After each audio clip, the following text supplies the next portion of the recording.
Hey guys, welcome back to my channel. Once again late, but better than never, I'm bringing you my own video of the best K-pop songs and comebacks of this year so far.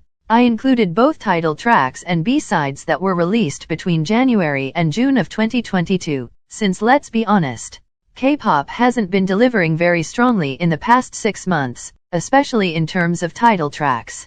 But before we get into this video, remember these are all my personal opinions and I'm not claiming to be a professional music critic. I'm just here to have a fun time and discuss music with all of you. If you end up enjoying this video, please like, comment, share and subscribe. Okay, let's start right away with number 10 on my list.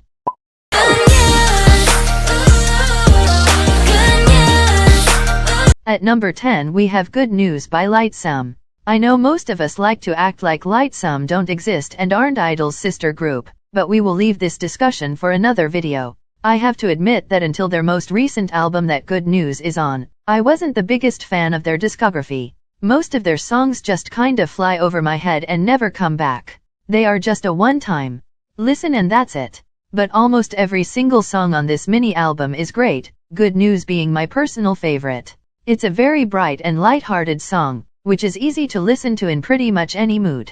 As much as I found the title track of this era a huge letdown and one of the most forgettable ones of the year, I think this is actually the sound that fits them best. Less is more kind of approach. On my review of this whole album, which will be linked below and in the pinned comment, a lot of people didn't seem to agree with me, but I don't know. I highly enjoy this laid-back approach with a higher focus on their beautiful vocals. More than these dance-heavy, empty chorus songs they've been getting as title tracks. Yes, none of the members are extremely good vocalists, but they are good enough to the point where a song like this sounds amazing in ears of someone who isn't a professional singer or musician in general. So someone like myself basically. Anyways, I highly suggest you check out this album because it made me consider standing them if their next release is this good as well, and this is kind of the sound they end up sticking with. We will see, but stop sleeping on them please. They are very talented and deserve better, although we all know Cube will destroy them sooner or later, especially since they aren't their main money provider.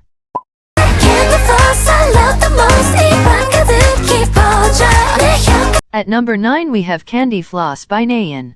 She just came back at the end of last month, yet this song easily made my top 10 list after first listen. It's fair to say this is probably the most overlooked track on the entire mini album, which is a shame because in my personal opinion it is the best. I think most people have issues with the fact that it is very repetitive and simplistic, which I can't deny. I myself wish they did a tiny bit more with the production to elevate it more, but I also very much enjoy it just the way it is. Nayeon's vocals shine beautifully and she really flows along with the song without sounding like she's struggling at any point. I lately really began to appreciate the simplicity of certain songs, because I can no longer only listen to those heavy EDM drops every day, all day. Sometimes, especially in summer, something like Candy Floss is all you need to start a beautiful day. I definitely recommend you listen to it or give it a second chance, because I'm entirely in love with it and I don't think this is going to change anytime soon. I also have a review of this entire album, which will be linked down below, as well as in the pinned comment.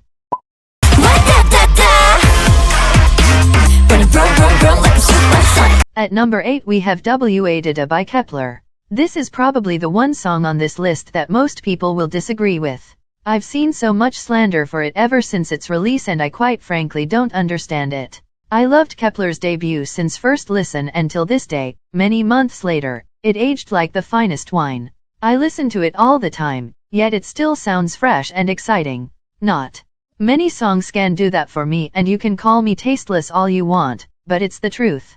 I think this is way better than Up will ever be and it's also a lot more memorable. I wish for better line distribution and the choreography makes me want to throw my laptop out of the window, but other than that this is one of the best releases in 2022 so far. I did do a whole review of this album when it came out, so once again go down to the description or my pinned comment and you can watch it for more detailed thoughts I had after first listen.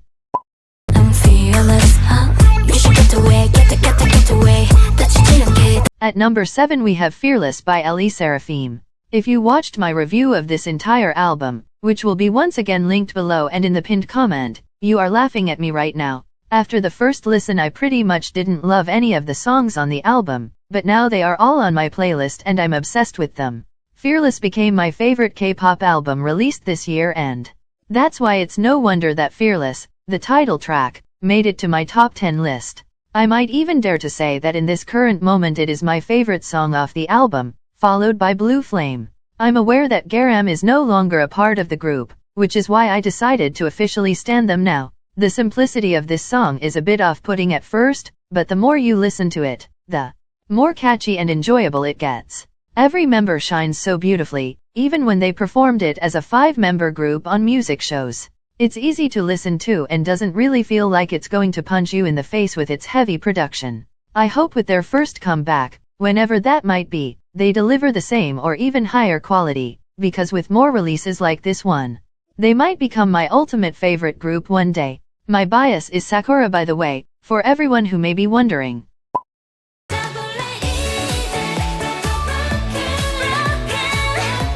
At number 6 we have Broken by Cherry Bullet. Whoever decided to call this their worst album to date and then everybody else ran with it, deserves jail, because how can you say that when the whole masterpiece like Broken is on it? The title track Love in Space is also my favorite title track by them to date, but that's besides the point. I think they really hit the sweet spot for me when it comes to production on this track. It's very magical and gorgeous, brings out a certain elegance that simply suits all members to a T. I hope they make more music like this, because this is without a doubt their best song to date, although the competition is hard because I find their discography in general very strong.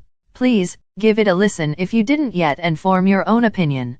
Don't just listen to everyone running around and saying this is their worst, because there are a few of us here who entirely disagree with that.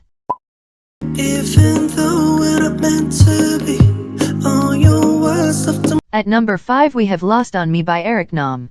He might make extremely Western-oriented music that sounds nothing like your typical K-pop, and yes, he might be the Korean version of Shawn Mendes, like everybody likes to call him all the time.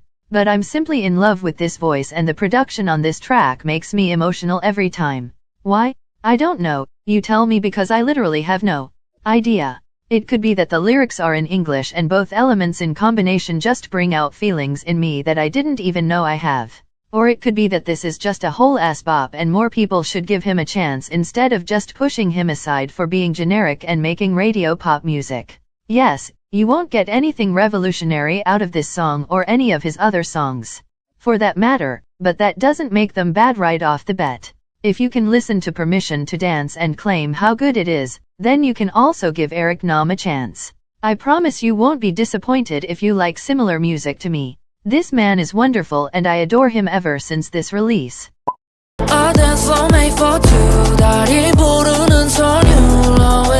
At number 4 we have BT by B.I, featuring Soulja Boy and Davida. When I tell you I played this over 100 times since its release, I'm not joking. I would listen to it multiple times a day, every single day for about a month, until I had to give it a break and actually listen to some other music on my playlist as well. I fell in love during first listen, and it's the perfect mashup of pop and hip-hop that I enjoy. I think B.I.'s voice sounds very good and fits this type of production very well as both features brought some unique to the table. There is also a version without Soulja Boy on it if that's more your preference or you don't like him for any reason.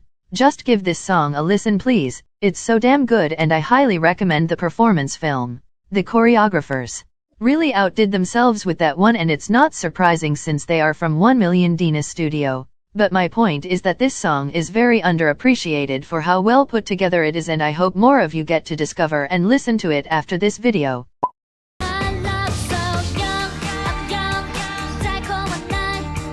At number 3 we have Young Love by StayC. I stand strong BBY the opinion that every single person should have this one on their top 10 list. It is simply that good.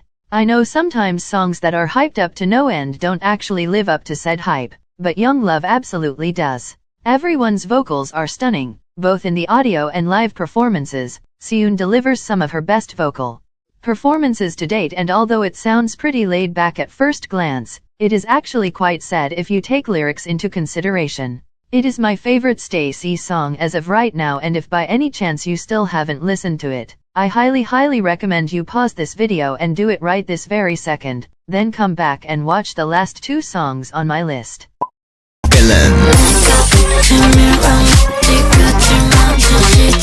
At number 2 we have Villain by Pixie, and this is a very special one. It made me turn a whole 180 when it comes to this group. Before this I had absolutely no interest in them and didn't like a single one of their songs enough to put it on my playlist. But this whole album is simply next level in comparison to everything prior in their discography. I know one of the members wasn't a part of this era due to health issues, and many people claim they will return to their previous sound as soon as she's back, but I really hope they don't. She can easily fit songs like Villain with both her stage presence and vocal color, so I'm only hoping for the best. I think they should have one more release this year, and if it's as good as this one, I might consider standing. We need more rock sound amongst K-pop groups in general, so I'm totally here for it.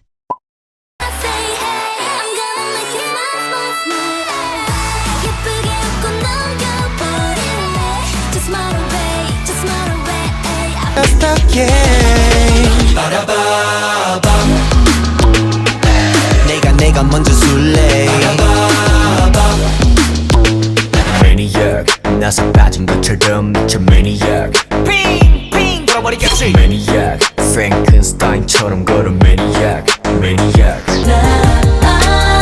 그 위에 떠있던 Rainbow Halo Rainbow Halo Dance Rainbow Halo Dance Rainbow Halo Dance Rainbow This is the I gotta love it 서로를 비춘 밤 아름다운 까만 눈빛도 우리 달콤하진 않을 것 같아 설레는 감정들이 I just feel afraid I'll never buy the pain Doesn't matter 특별한 네 안녕 가까이 갈래 I want to 눈을 못 피해줘 Come to mind, come to mind, come to mind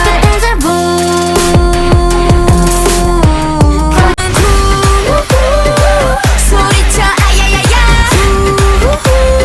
반짝거려 one eye 나도 내가 보여 Dance with me, dance with me, dance with me Take over, chase on me, chase on me, chase on me I'm bleeding painfully, painfully, painfully 완벽한 보호자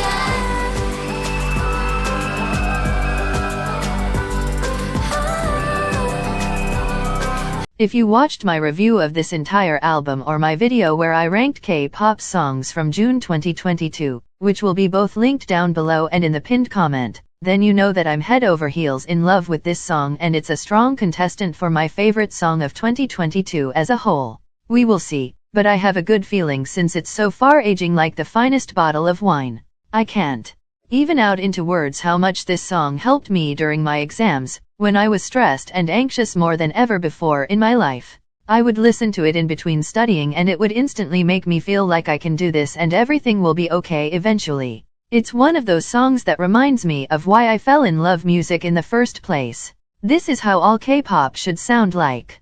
Beautiful, magical, ethereal. Okay, I'm getting a bit too emotional here, but you get my point. Listen to it and hopefully it can make you feel the exact same way. With that we came to the end of this video. Thank you so much for watching and let me know your favorite songs from 2022 down in the comments. If you enjoyed this video, please consider liking it, sharing and maybe even subscribing. There is so much exciting content coming, both K-pop and K-drama related. Until I see you again, please stay safe and don't forget to enjoy music. Bye bye, love you all so much.